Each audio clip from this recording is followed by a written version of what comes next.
Well, it's a good evening from Queensland, Australia. Our guest tonight is in another country, and of course, our co host is in the UK. And without further ado, we're going to go down below this time and talk to Andrena. Yeah.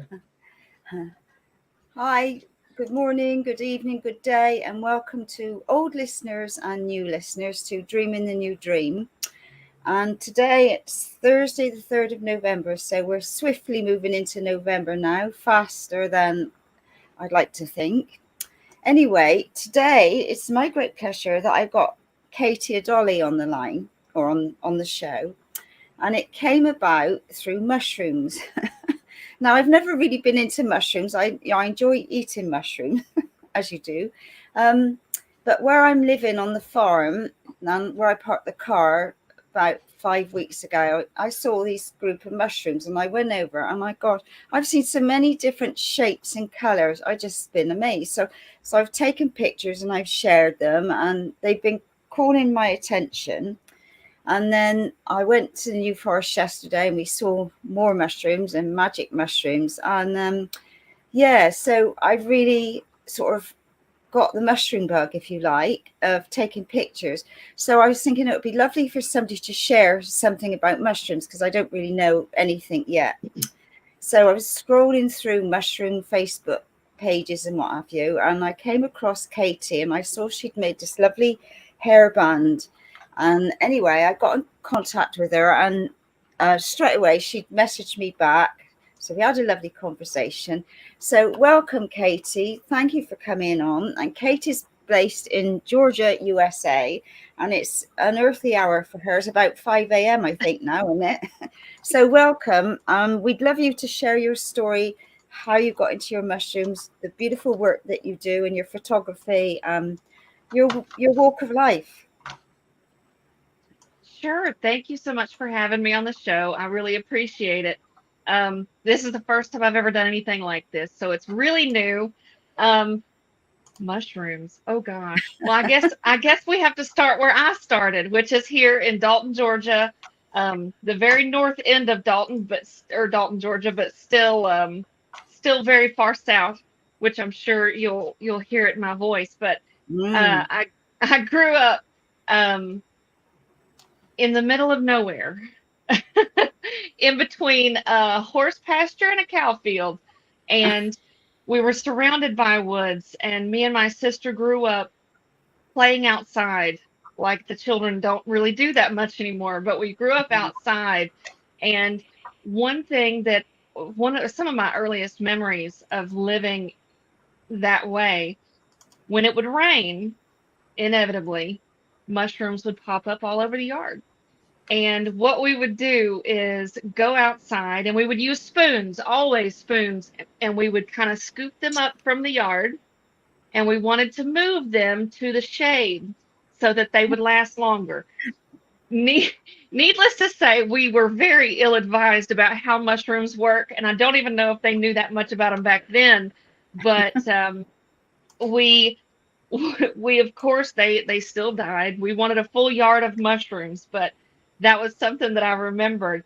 Um, when I was thinking about this show, we tried to transplant those poor little mushrooms.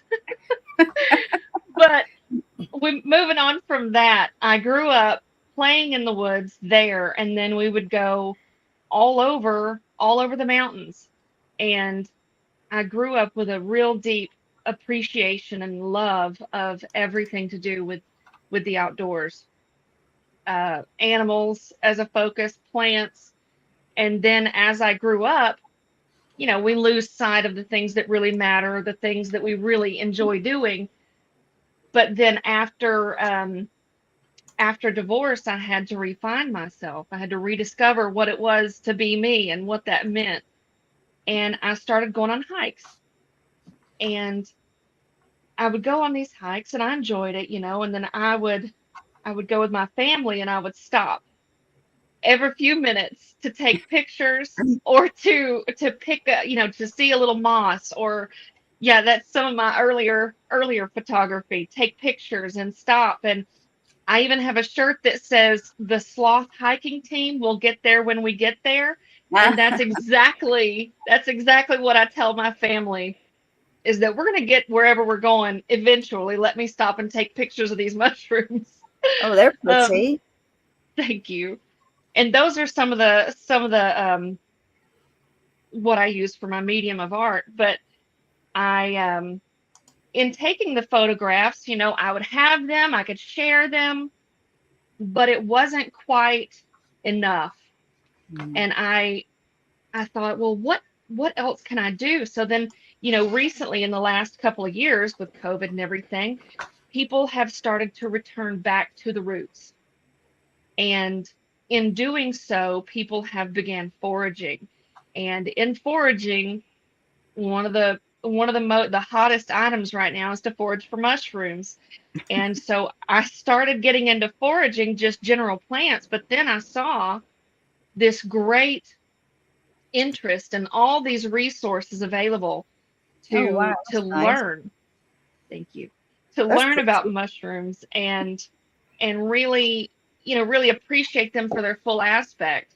So I started to identify edible mushrooms. Now I've only been able to positively identify confidently enough to eat one batch of mushrooms. And I know there's a picture in there somewhere. I wasn't prepared to get them, but I stuffed them all in my shirt and just traipsed out of the woods in front of God and all creation. But I was like, well, that's nice, but I can't really find that many that I'm confident enough in my abilities to actually eat. So I started to collect the more woody type of mushrooms that'll grow on trees. Some species are called shelf mushrooms. And I thought, well, I need a costume for this convention we went to. So I said, well, I guess I could make some sort of crown to wear with it. And so I had this big dress, and I found this antler crown or antler headband, and then adorned it with greenery and mushrooms. And if we don't mind, I'll bring it up No, now. that's fabulous. Thank you. This is the original piece that got this started. And as you can see, I'll lean down some. You can see my mushrooms that have been preserved, and then of course all the additional greenery. I hope my camera's in the right spot for it. Yeah. In doing so, my mother and my sister are both artists, and they said, "Oh, Katie, you need to make those. You need to make those and post them on the internet and sell those." And I was like, well, no, no, I won't do that. That's just wild. You're being too kind, And I should know that they would never tell me to do that without real reason to tell me to do that. So I got this made, and I ordered a couple more, and I made one of those, and it sold.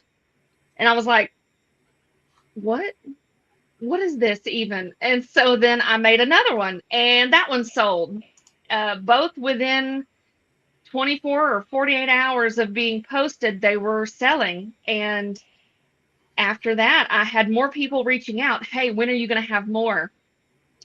What can I do to get one? How soon is it going to be until you have another one? And I said, well, oh my goodness, I don't know. I mean, I'm a single mom out of limited income, and I work a full-time job, and I take care of my daughter, and I've got a whole list of animals I have to take care of as well.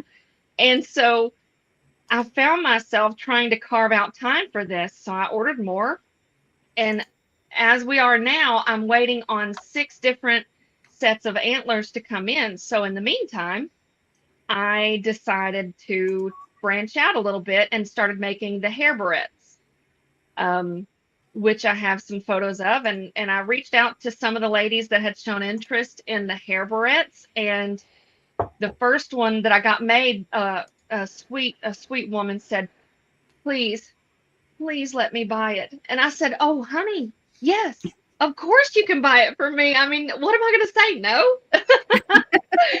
So she bought that from me, and I posted another one. And in just a few hours. That one, or no, I showed another woman that one, or a different one that I had made, the second one, and she said, I've got a friend that would love that. And so she bought that one from me, and then I've posted a few other ones. And so here we are. I'm waiting on antlers to get to my house on Saturday. What are the antlers made of? They are plastic that Right. is sort of smocked with this color Like of a velvet on or something. yes, it's a velvet, and I take and I will use pigments to color the ends so that they're darker. Yeah. And just a thought, have you had anybody asking for anything similar to get married in? Is there tiaras or their display? Obviously, Not yet. Not without the antlers on. Hey, why not? Well, yeah. Anything's possible. Yeah. I have had people say that they want that for their wedding. They haven't commissioned anything yet. I am very new at this, so I don't know if I'm comfortable to commission something before it being made.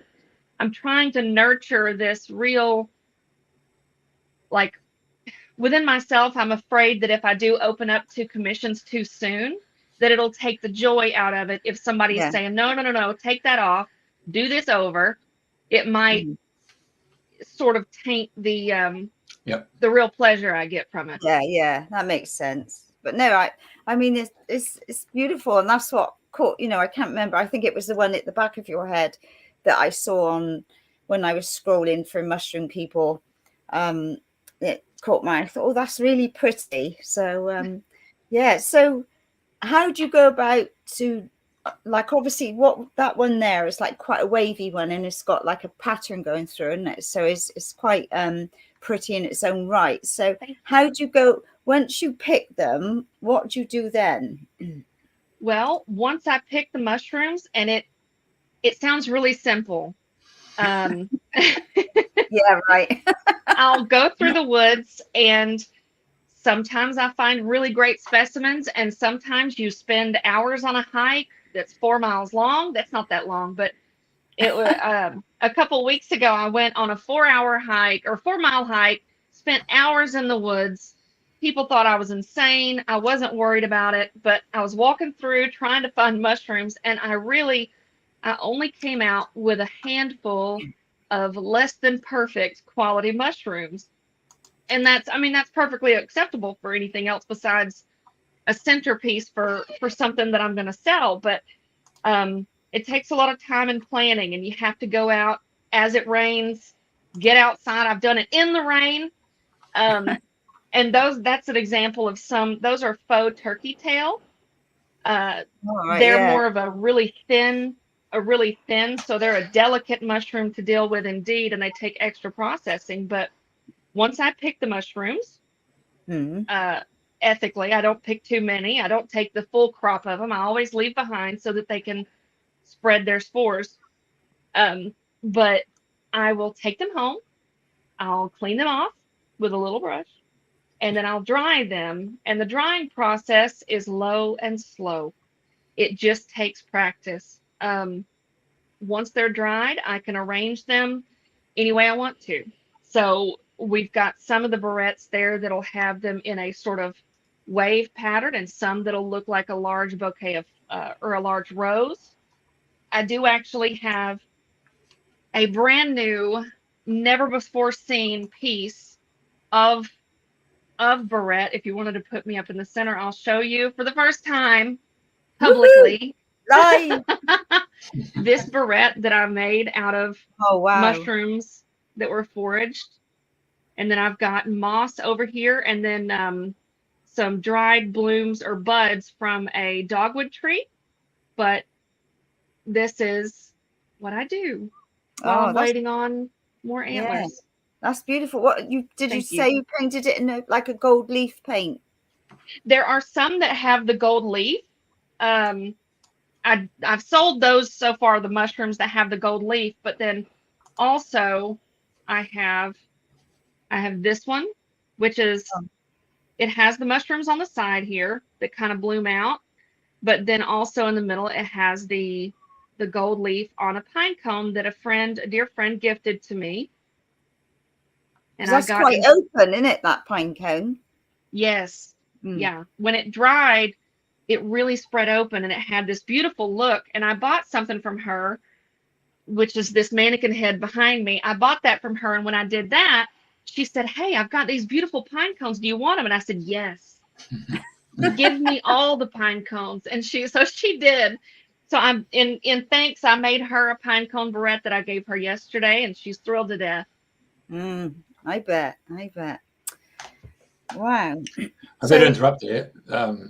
From a shipping international trade type of thing, New Zealand and Australia wouldn't be able to accept those because of their flora based. Yeah, so that is something to think about. Yeah, I remember Andrena came into Australia with a rain stick. Oh yeah. And, so it was wooden, but inside we had the little beads that go up and down. So Australian quarantine knocked that back. So sometimes they will allow it in, but you have to get it fumigated. And sometimes they ask for it to be irradiated. It costs a lot more money. So it's just so I think your market really would be North America and probably Asia. Yeah. And I think that UK might be okay for that too, to be perfectly honest. I did decide yesterday that I would be opening up. It's another announcement that nobody knows about yet, but I would be opening up another one. That's two. Go on. I did decide to open up international sales. Of course, I'll have to check into which countries will allow the flora and fauna, like you said, to be shipped in, and what we would have to do that.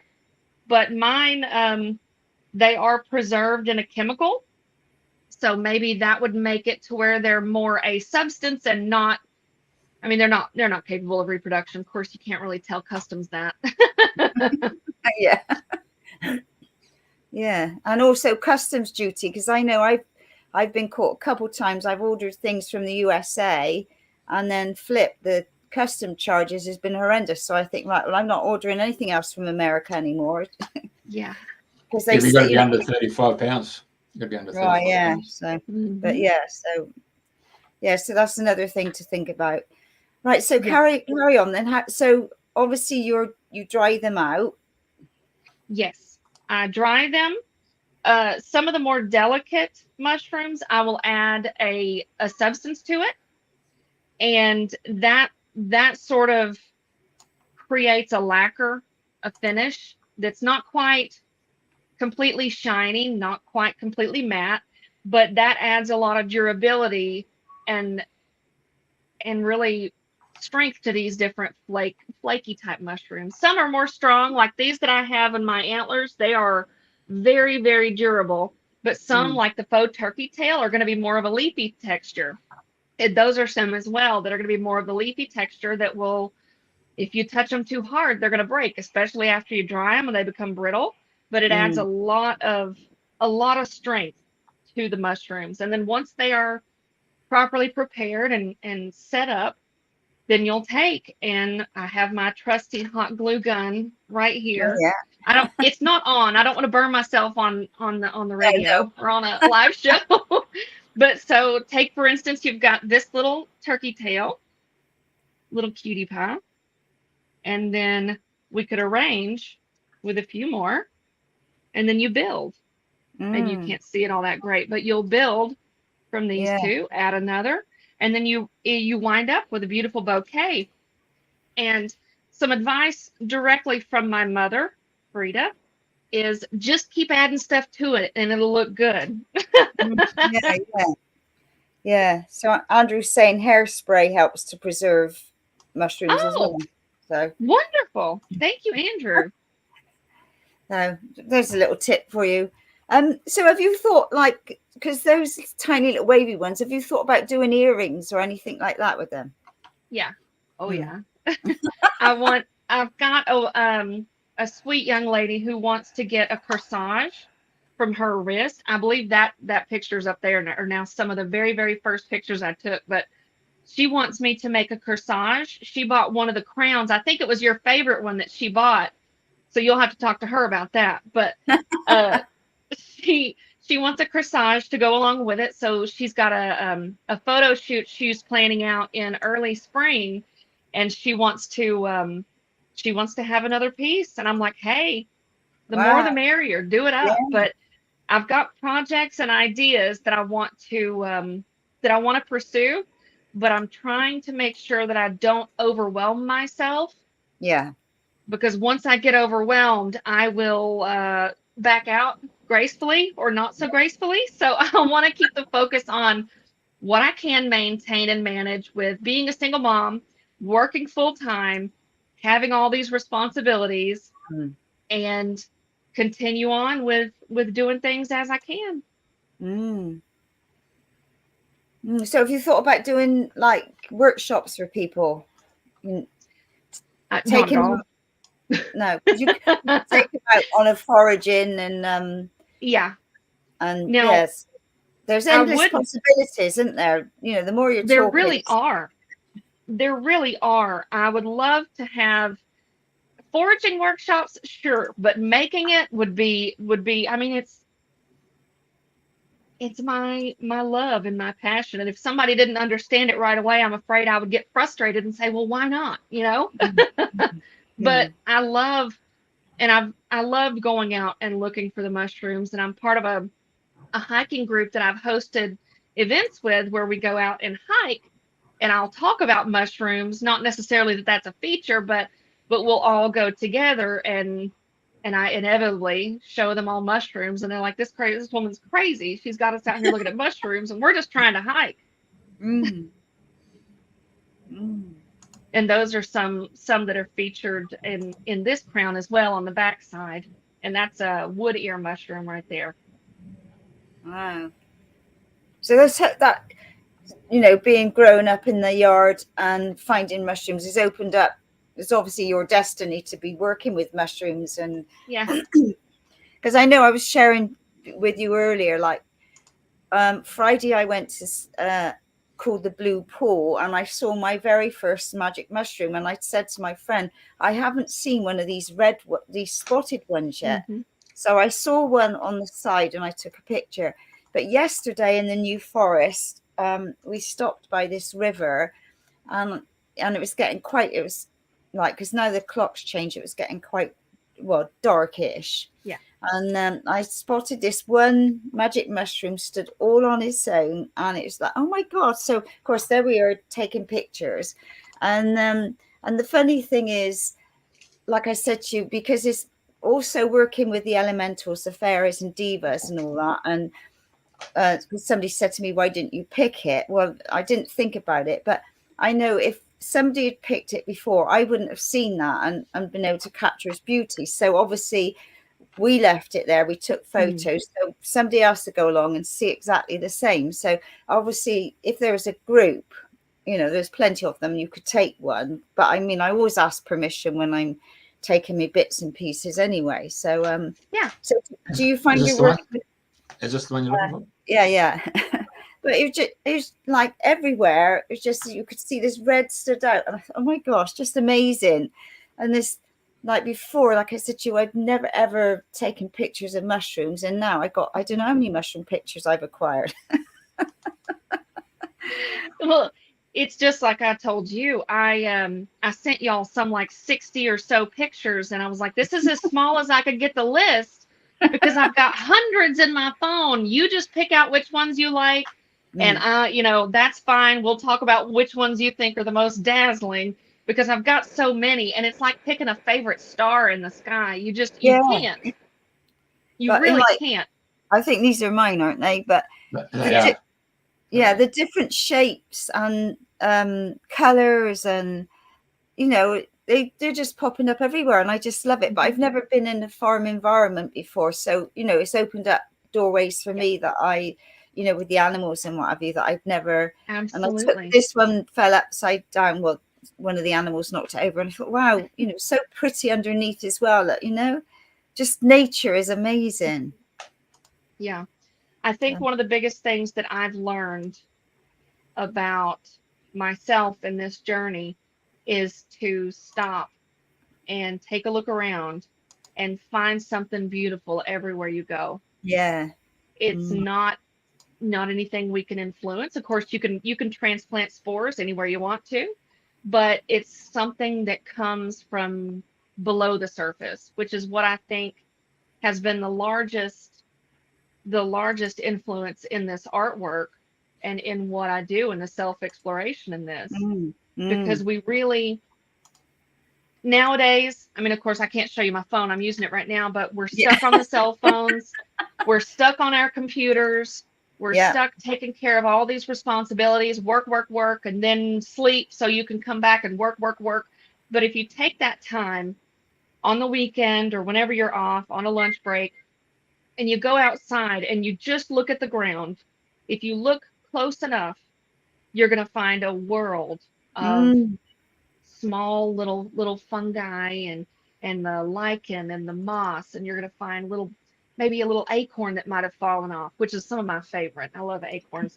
They're in my crown as well. But you're going to find these things that if you hadn't stopped to take a look and set down the phone and gone outside, you wouldn't see. And it gives a great new appreciation to everything that has to do with the outdoors and connecting with nature and with our higher power. Yeah. If you have one. Yeah, definitely. Because I know yesterday when we our first stop through the New Forest and the horses were on the road there. So Kim pulled in and I got out and literally, like we're in the middle of forest and just sort of straight across I went, oh my God, look, there was two little toadstools stood up all on their own. Now of all the places to stop, it was so funny that we literally stopped and there wasn't any others around where we were, and it was like just to me. I thought, here we go. The mushrooms are calling. They are to everybody. That's how that's my tiny hand. they are. Yeah, yes, wow. That is my daughter's hand, and she's just now 10 years old. So she was probably 8 years old or not, right at 9 when I took that photo. So her hands are very small, and she just boop. She likes to boop the mushrooms. But part of this has been teaching her about the world around her and the beauty that we can find just in everyday things. And just like you said, they just pop up anywhere. Yeah. Of course, there are some places that are more likely than others, but you can find these things anywhere you go. Even on, walking from the parking lot to the inside of a building, you can look on your way and really discover a world within a world. Yeah, definitely. Yeah, because I don't think I shared the picture yesterday, but there was one we saw. It was all creamy white, and it wasn't like mushrooms. It was like some sort of fungi. I don't think I shared it, and I thought, oh, I must ask you about that. But I think my friend said they were eating ones. It was some sort of can't remember what she said now. Anyway. I should have put the picture up, but that's pretty. Look like little some shades. Yeah. Little parasols. Stunning. Amazing. I think that's one that you took the other day, wasn't it, Andrena? I'm not sure if is that one of mine? I'm not sure. I've taken so many, I can't remember. Yeah, no, I didn't think it was, but I have taken rather a lot. But yeah, so excuse me. But they're so pretty. Yeah. It's really inspiring to take a look and look at all the. I'm sorry. Is that one there? It looks like little cones on it, or. Yes, that is called Old Man of the Woods. That's the common name. Now, the scientific name, I don't know. You'd have to look on Google for it. But no, I like the one that you've given it. Or Old Man of the Woods. And I think it gets its name from how it looks like an old grizzly beard sticking up off of the cap of it. Oh, it looks like a little tree to me. Yeah. Yeah, no, that would be worth taking and preserving, like do a little nature forest or something with the tiny mushrooms. Now that is an edible species. It's not a choice mushroom, but it is edible and has lots of benefits nutritionally that gives it good value. But I just thought it was beautiful, and I wanted because it was a very public area, I didn't want to take it, and especially before I knew what it was, I wasn't going to say, oh well, this is mine now. I'm going to leave that there and let the other children view it. It's pretty cute. Beautiful. Absolutely stunning. And I mean the different colors, I'm sort of seeing the bronzy or orangey red ones popping up now, and you Mm-hmm. can't not miss them. Like, you know, once you've opened your eyes to this, it's just like they're calling, hello, I'm here, hello. Yeah, everywhere you look. And that was my first time finding chanterelle mushrooms, which I could positively identify on the spot because of the way that they're built, the folds underneath the caps, and I could say for certain 100% that that was chanterelle mushroom. So I felt confident enough with that. I didn't have a bag or anything. I was just taking the dogs out on a quick hike. So I picked up my shirt and just shoved them down into it. I said, well, here we go. Going back to the car, I guess. Hey, listening to your inflections in your voice, there's sometimes I feel I'm listening to Dolly Parton, eh? Well, she is from Tennessee, and I don't live far from Tennessee. Yeah. Yeah, no, it's a lovely accent. Thank you. See, I think that about y'all because I don't hear y'all every day. So I'm like, just keep talking to me. And y'all are like, you sound like Dolly Parton. I'm like, y'all could tell me that all day because I love Dolly Parton. Yeah. Oh, so moving on from, so obviously you're using the glue gun to, so what are you using as your base frame? Is it like the antler bit that you sticking them, you know, like the round bit in the middle that you're sticking them onto and building it up? Absolutely. I'll take this off real quick if I don't rip out all my hair in my head. This was the prototype, so it's not made quite as good as the ones that I did afterwards. It was my experiment phase, but you'll see underneath, right, we've got the band. Oh, sorry. So really, when this comes, and here's the back of it. When this comes in, or that's the front, this is the back. When this comes in, all it is these antlers and this band. And then all this is the extra spice that I add on to myself. But I'll hold up so that y'all can see the front. And we've got mushrooms over here, pine cones, acorns, other mushrooms down here, and then over here, of course. And the greenery is all synthetic because, well, if I were to dry the greenery, then that's going to be immensely brittle. I can't say that I won't do it in the future, but for right now, we'll stick with the synthetic. But then the back as well features mushrooms. I make the back and the front equally as beautiful because you're going to see the front and the back. And then also along the side here, when I was making this, my daughter was getting her hair cut, so I took a locket of her hair and put it into this one, or a waft. Right here you can see it was purpley pink at the time. Now it's just blonde, but so this one won't be for sale because it has my daughter in it. Yeah. But this was the experiment phase, and this is what started it all. Well, mushrooms started it all with my sister back in, you know, our childhood home, but then coming down the years, it grew into this. Hey, Andrena, I could see a market for that in Glastonbury for the Goddess Festival. Yeah, definitely. Yeah. How many? 100%. 400 females turn up, don't they? All over the world. Yeah, from all around the world in July, every July. I'll send you some info. Might be something that you I'm going down there next weekend anyway, visiting Glastonbury. So but yeah, I'll send you some info. But they would love, because the goddess movement is huge in Glastonbury. Yeah. Massive. And things like that would be a great outlet. So it might be something worth thinking about. Yeah. My boyfriend told me, like, he said, well, what character are you for this convention? And I said, sort of wild woman of the woods. I don't know. And he said, you look like Mother Nature. And I said, I'll take it. That's what I'll be then. I'm Mother Nature. Yeah.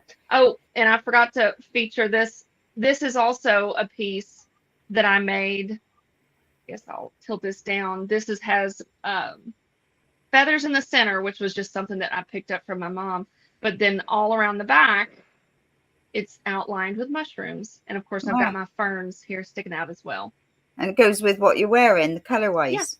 Yeah. And people are, you know, looking for different ideas for creativity and going places and, you know, looking for something different. And you've certainly tuned into something there, eh? Well, thank you.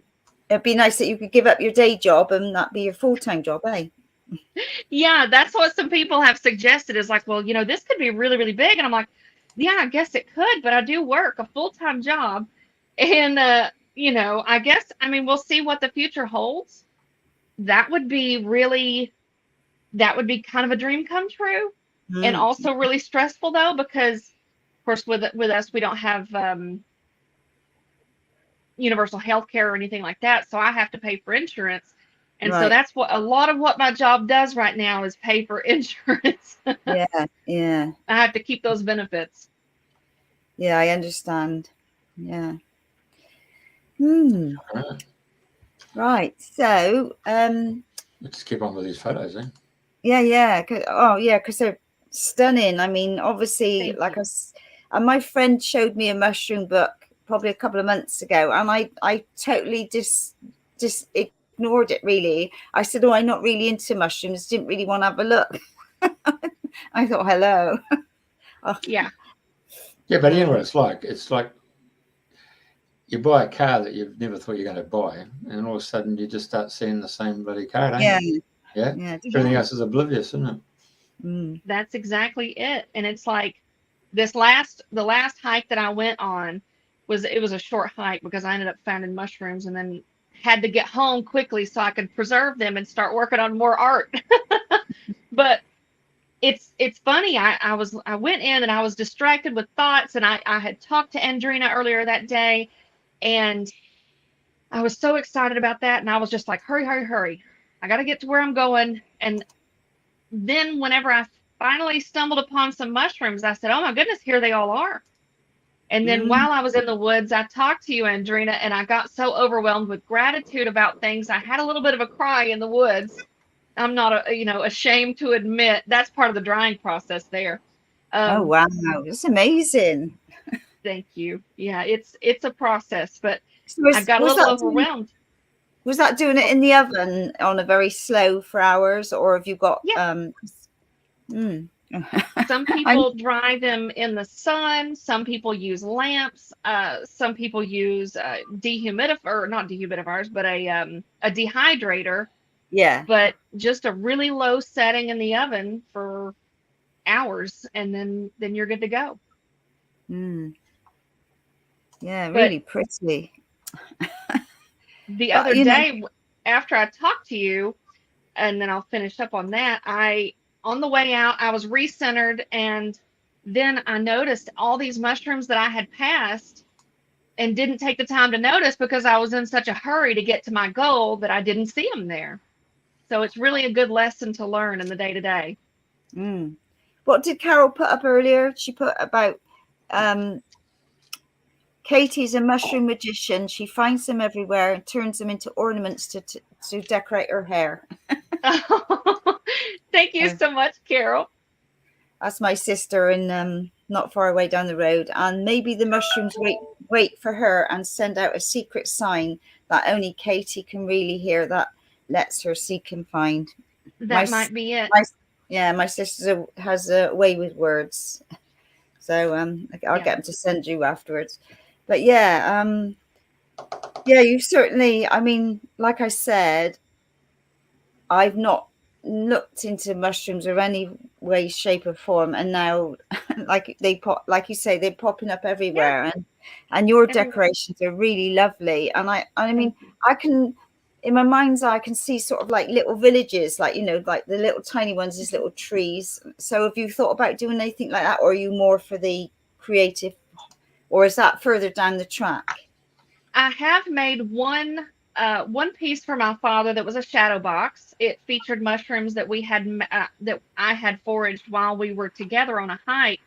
I have thought about doing sort of landscapes that way, but that's all in my journal of dreams that I'm holding on to for down the line, so I don't get myself overwhelmed. I think I might be overwhelmed with I ordered from the supplier some mushrooms, or not mushrooms, but antlers. And so the first set, it got delayed. So I ordered more, and then I ordered a third pair rather to be coming in. So I have 6 on the way right now, so I will be very, very busy, and my fingers will be very, very sore. Oh, yeah. There's like in that last picture, there's quite a few layers of mushrooms to make one of those, isn't there? There's quite a few pieces. How many sort of pieces in there? About 20, something like that.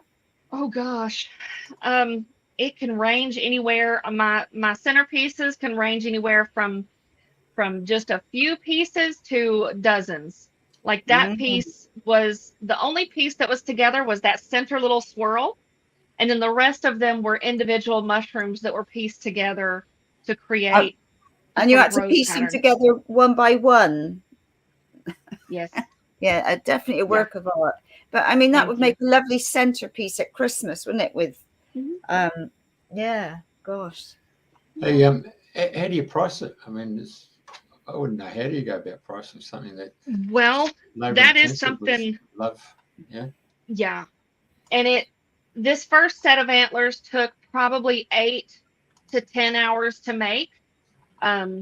It's a long drawn out process because certain things have to dry, and trying to seal up the colors in the antlers, I have to use certain sprays, and it takes quite a while to get it all laid out. And then of course you take into account the artistic aspect, and then the supplies, and what is my real value. That's the first barrette that I made, and the second.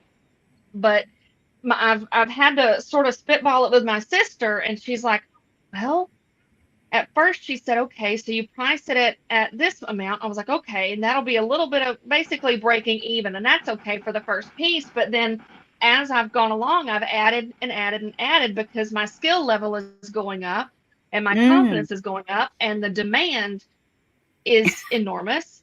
So I'm sort of just going with it. And as long as people are willing to buy after a certain amount of time, I think then the pricing would be okay. The little acorns, they look stunning. Because I know, like, I was in the New Forest last week. I keep getting drawn there. And all the horses were, like, with the trees, they were crunching away on all the nuts. Yes. It was lovely to see, like. So, yeah.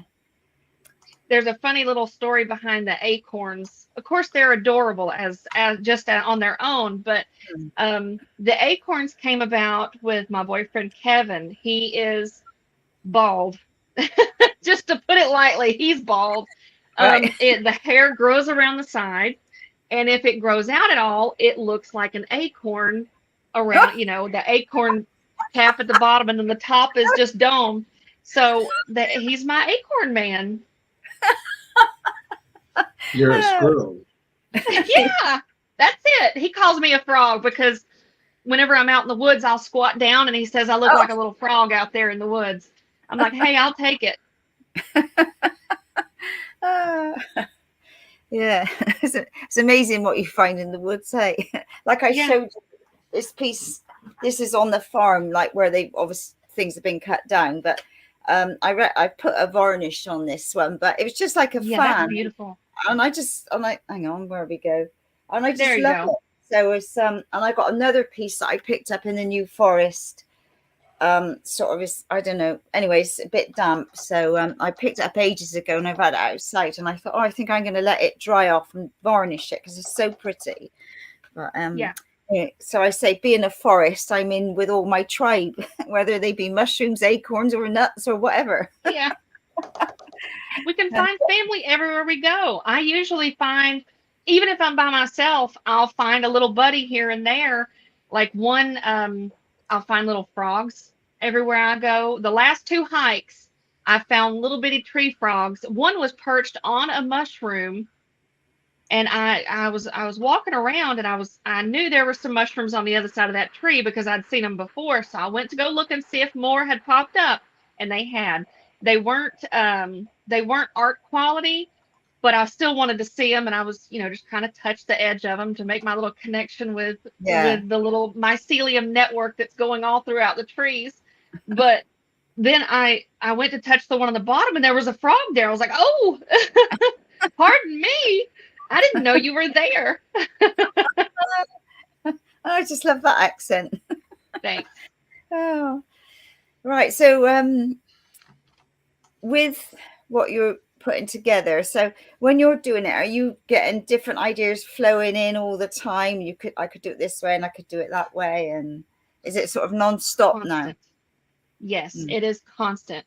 I started out with large pieces, like this centerpiece up here. Most of that is just one mushroom or one structure of mushroom, and I put some additional on the outside, but largely that was all one piece.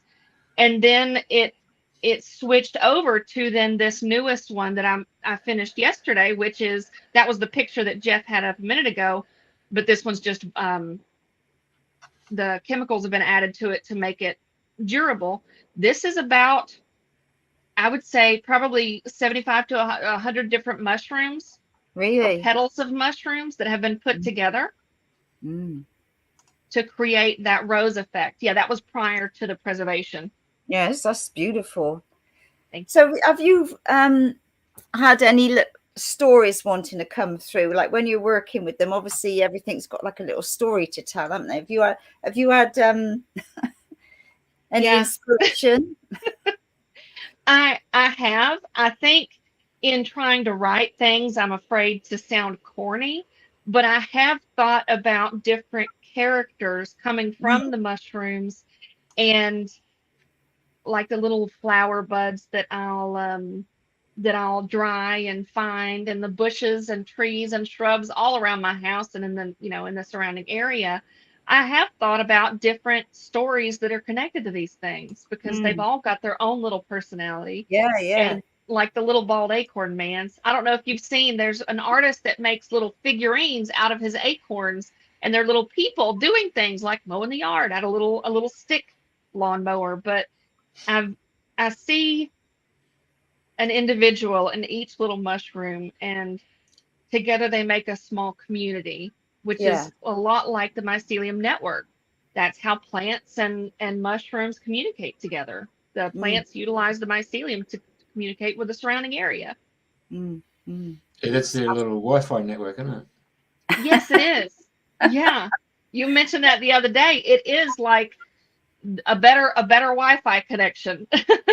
Definitely. Yeah, it certainly doesn't operate on 5G. I think it must be operating on a 500G, isn't it? Yes. Instantaneous, The isn't it? universe, the whole universe. Hey, obviously doing all the foraging and the stuff for what? So I might just go this way.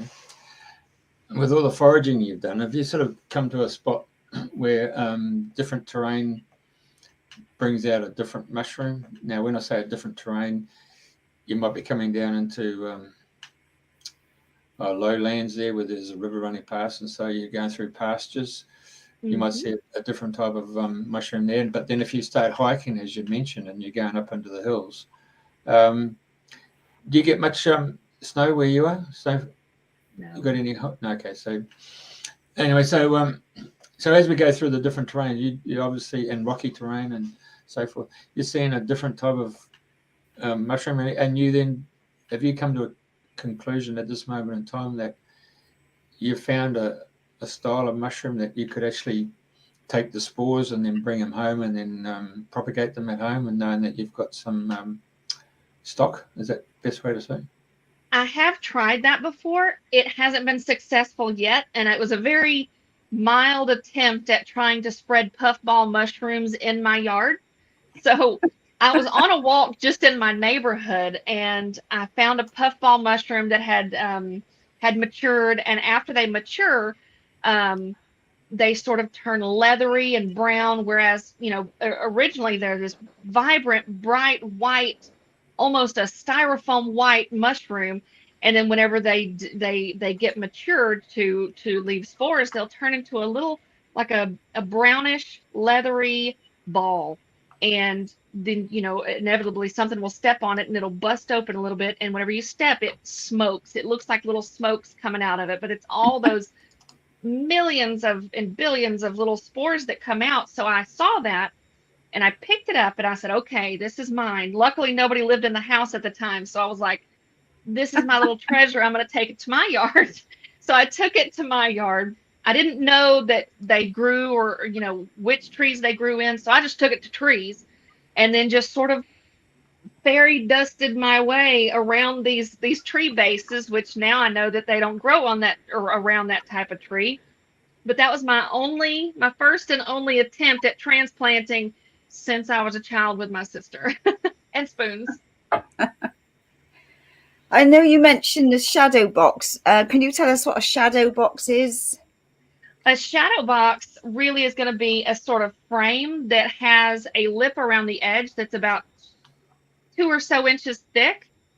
And then you can put stuff into it. Like some people will take, mementos from the birth of a child or a wedding, and they'll stack these sort of like maybe an ultrasound picture, and then you'll have your hospital tag, and then maybe a baby booty, or a bow that the baby wore, or baby's first Bible, stuff like that, or what, different cards and things, just sort of like a way to keep mementos.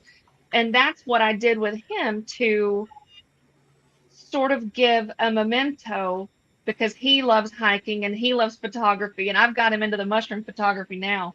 But it was sort of a forager scrapbook. That's what I'll call it. Right. Okay. Fabulous. Oh wow. Just trying to think of all the yeah, so are you aware of seeing any orbs or the aura or fairies or elemental when you're out foraging in the woods, or seeing tree spirits and things like that? I haven't. Now I do in nature. It's sort of my way to connect with a higher power, which I call God, and others may call it something else. In that way, and just like the other day when I talked to you on the phone, I was out in nature, and I'd just taken a sit down to sit by a stream, and you had messaged me the clip or the flyer, and I became so overwhelmed with gratitude to my higher power, which I call God, that I started to cry. And that to me is a connection with that life force for me, and that's how I experience. Now, have I seen anything supernatural? I don't know. I definitely, think that these things happen, but in my connection, that's what I feel. And when the leaves get blown and the wind comes through the forest and it sounds like whispers, it touches me on a different level. Yeah. Right to the core.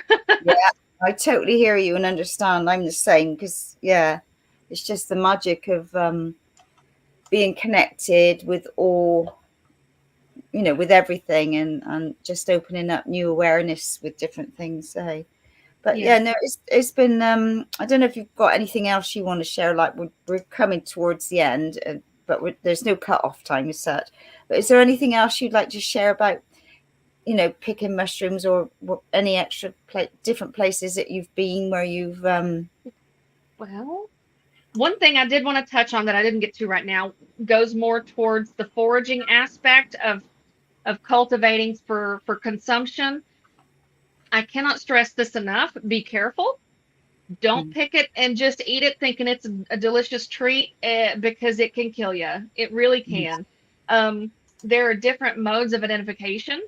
One is going to be, or my favorite source is going to be the apps, where you can take pictures of the top and the bottom and the stalk, and then you pull it up through the app. But typically in foraging handbooks, you're gonna see them say, don't use just one source of information. You're going to want to take your spore prints, which is very easy. All you have to do is put the mushrooms on top of something, and then maybe spritz a little water, keep them in a cool, dry place, and it'll release those spores onto the paper, and you can take a spore print that way. And people make artwork that way as well. Then they preserve that paper, and then you've got these beautiful patterns, like the same pattern of the gills or the pores, the polypores from the bottom, that will leave little dots or stripes along the paper, and you can make art that way, or you can identify mushrooms that way. And another is going to be researching through the internet, just using Google. Take for instance the ones you sent me. if I were going to try to identify those, I would type in a full description on Google and see what I could find, and then research that way as well. And how many sort of species are there of mushrooms? Thousands? Yeah. I was listening to a podcast the other day, and they talked about how many they thought there were versus, back a few years ago versus now. And it's almost, to someone like me, it seems infinite whenever I'm finding, the types that I do. And then I think about how many there really are. You and I could be walking around in our neighborhoods and discovering a new type of mushroom that we don't even know, that nobody knows of yet. Yeah. Fascinating. Hey, when it comes to looking for these mushrooms, I think I heard you say you have to wait for it to rain, and when it rains, then the sun comes out and it's good growing conditions. Is that sort of seasonal based? Is that for your spring, is it? Or just going from, what would you call it, autumn, fall, or whatever, going into your winter, and then from winter into your spring? So is there 2 seasons that you're getting, are you? From summer to fall, and then from winter to spring? Is that your 2 seasons? Mm-hmm. That is correct. And any time that we're going to have more rain, of course, spring and fall are the rainy seasons for us. Of course, the rain comes up from the Gulf, from the hurricanes, and then we get that, and that brings me lots of little, magical things to find in the forest. You can always go out and find mushrooms, but you're going to get the better quality when it's a day or two after a rain. And I have read that it's best when it's the first sunny day after a rain, but I can't always wait that long because I'm anxious. So I have actually gone out. We had about 4 days of rain, not maybe a month and a half ago. And so on the last day, I decided it was time. So I went out in the break of a storm and wound up getting rained on most of the time. But I wasn't upset because I did find some really beautiful specimens of mushrooms. Oh, well, it's been absolutely a delight having you on the show. It's just been amazing. You've opened up more about mushrooms and what you can do with them and picking them. And so I know for me, and like we've just had a lot of rain, so I'll be looking for the sun, and I'll probably go out, be looking, taking more pictures. I don't think I'm going to worry about drying anything at the moment. I've got different things I'm working with, but it's been absolutely fascinating. So I know it's the early hours of the morning for you, so I really thank you for taking the time out to talk with us. Well, I appreciate you for having me on. It's been a really great experience. I was very, very nervous, but I think we had a good show today. Definitely. Well, thank you very much. So it's coming up for 6 o'clock in the morning for you, isn't it, Katie? Yes. In 2 minutes. There you go. Spot on. That was my daughter's alarm to get up for school. Spot on there, eh? Yeah. Here. An early person, so she likes to get up early, sometimes at 5, sometimes at 6, and she'll watch her anime stuff, which is behind me here in her glorious room, and she likes to play her video games and things, so I let her get up a little earlier. Oh, they mentioned gold top magic mushrooms. Oh my goodness. Thank you so much, Andrew. Okay, well, thank you very much, and wishing you well with all the different things that you're creating. Thank you. And I guess I will take my leave now. There you go. Nothing else. Have a great day. Much, much love from Georgia.